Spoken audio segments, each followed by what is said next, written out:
আমরা এখন আমাদের টেমপ্লেটের ভেতরে আরও দুটি কলাম ইনক্লুড করব, যেটি আমাদের স্যাম্পলে দেখেছি। ডান পাশে দুটি কলাম। এটি করার জন্য আমাদেরকে যেতে হবে ম্যাক্রোমিডিয়া ড্রিমওয়েভারে। সেখানে আমরা যদি স্টাইলের ভেতরে যাই, তাহলে স্টাইলে আমরা দেখতে পাচ্ছি যে ডট সাইড কলাম W200 নামে, অর্থাৎ আমাদের এখানে আমরা 200 পরিমাপের এক একটি কলাম তৈরি করব। সে কারণে আমরা একটি রিলেটিভ নাম তৈরি করেছি, 200 লিখে দিয়েছি। এর জন্য কোডিং হচ্ছে ফ্লোট লেফট, কলাম কালার দেয়া হয়েছে, হোয়াইট দেয়া হয়েছে, প্যাডিং দেয়া হয়েছে। পরবর্তীতে বক্স তৈরি হবে, এ কারণে ডট বক্স। এখানে মার্জিন বটম, অর্থাৎ যখন আমরা বক্স একাধিক তৈরি করব তখন এক একটি বক্সের ভেতরে নিচের দিকে 30 পিক্সেলের মার্জিন হবে। সাইড মেনু, যেহেতু আমরা মেনু ইনক্লুড করব আমরা আমাদের স্যাম্পলে যেটি দেখেছি, সে কারণে আমরা সাইড মেনু তৈরি নামে কিছু কোড তৈরি করেছি, লিস্ট স্টাইল নান। যদিও আমরা মেনু এর আগেও তৈরি করেছি, হেড মেনু টপে যেটি আছে এখন বিদ্যমান, কিন্তু এখানে ব্যবধান হচ্ছে যে এগুলো বসেছিল পাশাপাশি, তাই আমাদেরকে নিচে নিচে বসানোর জন্য কোড তৈরি করে নিতে হবে। সাইড মেনুগুলো শুরুতে সাইড মেনু লাই ইউএল, আমরা এখানে সরাসরি এটিকে ব্যবহার করব ইউএল এর জন্য।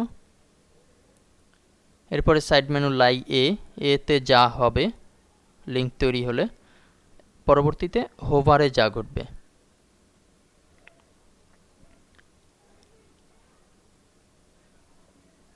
এরপরে সাইড কলাম W200 আমরা একটি ফর্ম তৈরি করব, কন্ট্যাক্ট ফর্ম।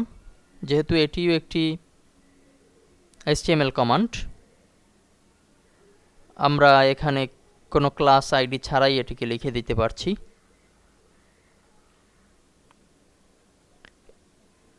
এই ক্লাসটি কিন্তু পূর্বেই করা হয়েছে, এখানে আমরা যেটি দেখতে পাচ্ছি।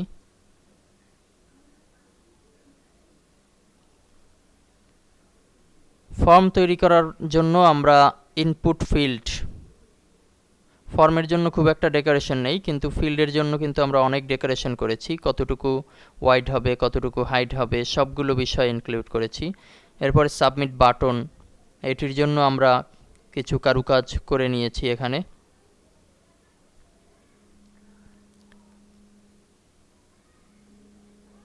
মেসেজ ইনপুটের জন্য ঘরটি অবশ্যই একটু বড় হবে নেইমের ফিল্ড অপেক্ষা। আমরা এখানে ইনপুট ফিল্ড এর অপেক্ষা এখানে হাইট দেওয়া হয়েছে 16 পিক্সেল, কিন্তু মেসেজের জন্য আমরা হাইট ধরেছি 80 পিক্সেল।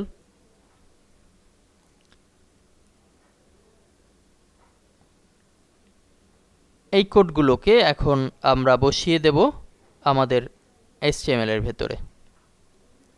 HTML এ আমরা লিখছি deep class side column W200, অর্থাৎ যেটি আমরা স্টাইলে দেখেছি 200 নামে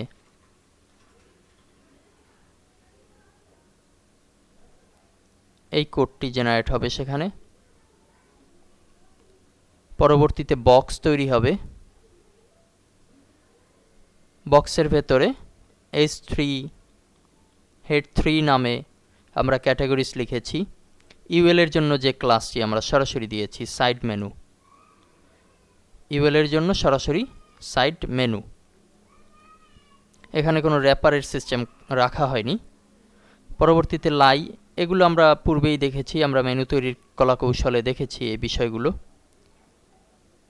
এরপরে ডিপ ক্লাস বক্স, বক্সে হটলিঙ্ক নামে একটি হেডার করা হয়েছে।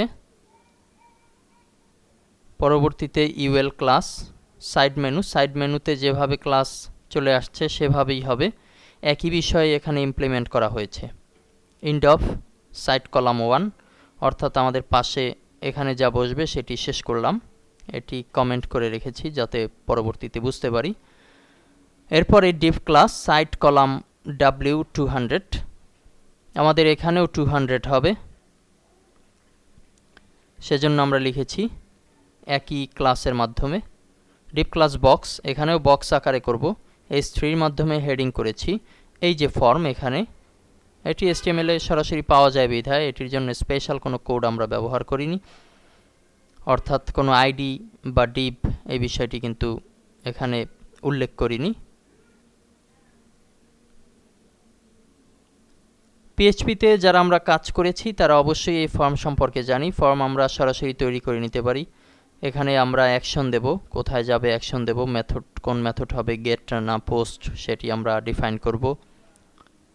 ফর্ম শেষ হলো,